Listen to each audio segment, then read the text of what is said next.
Ye onnasini emsin. Ishim ham o'xshamayapti. Uylanganmisan? Yo'q. Sen uylan, baraka o'shanda bo'ladi. Ishlaring ham o'xshab ketadi. Rostdan. Marhamat begim. Rahmat, kurkacham. Hozir. Alo? Assalomu alaykum, Kenjaboyev Abbos sizmi? Ha?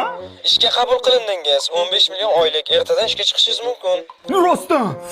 Sen uylan, baraka o'shanda bo'ladi. Yo, baraka kirishni boshladi. Hozir. Abbosjon, kvarplata nima bo'ldi? 1 soat o'tib ketdi-ku. Aka, yaqinda uylanuvdim, xarajatdan chiqdim. Uylandingizmi? Abbosjon, tabriklayman. Kvarplata sizga 1 oy tekin, mendan to'yadi. Mayli, keyingi oydan to'la boshlaysiz. Yoshlarni eslatama. Assalomu alaykum. Rahmat aka. Yo'lki-palki problemalar o'zidan-o'zi hal bo'lib ketyaptimi? Alo? Siz Xonsaroydan bir xonali uy yutib oldik. Ye, rostdan. Ha, Shirin hayot loyihamizda uy xarid qilgan ekansiz. 1+1 aksiyamizdagi ishtirokchisiga aylanib, yana bitta xonadonni tekinga yutib oldingiz. Tabriklaymiz. Yo, yigitni uylangandan keyin omadi bilan o'ynashib bo'lmas ekan. Bo'ldi, bor chiqib ketasan, o'ynamay. Senga muhtoj emasman. Ketaman, turdim pul topib o'zingizdan ketib siz yashamayman. Bor, yashamasang yashama, yo'qol.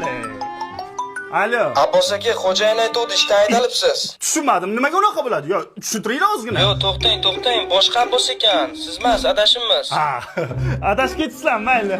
Hali menga zo'r bo'lasiz. Bari. Yo'q, adashmamiz Abbos aka, aniq siz ekansiz. Ertadan ishga kelib Nimaga o'tirmang. unaqa bo'ladi? Obbo, xotinni haydab barakani o'chirdikmi deymanda.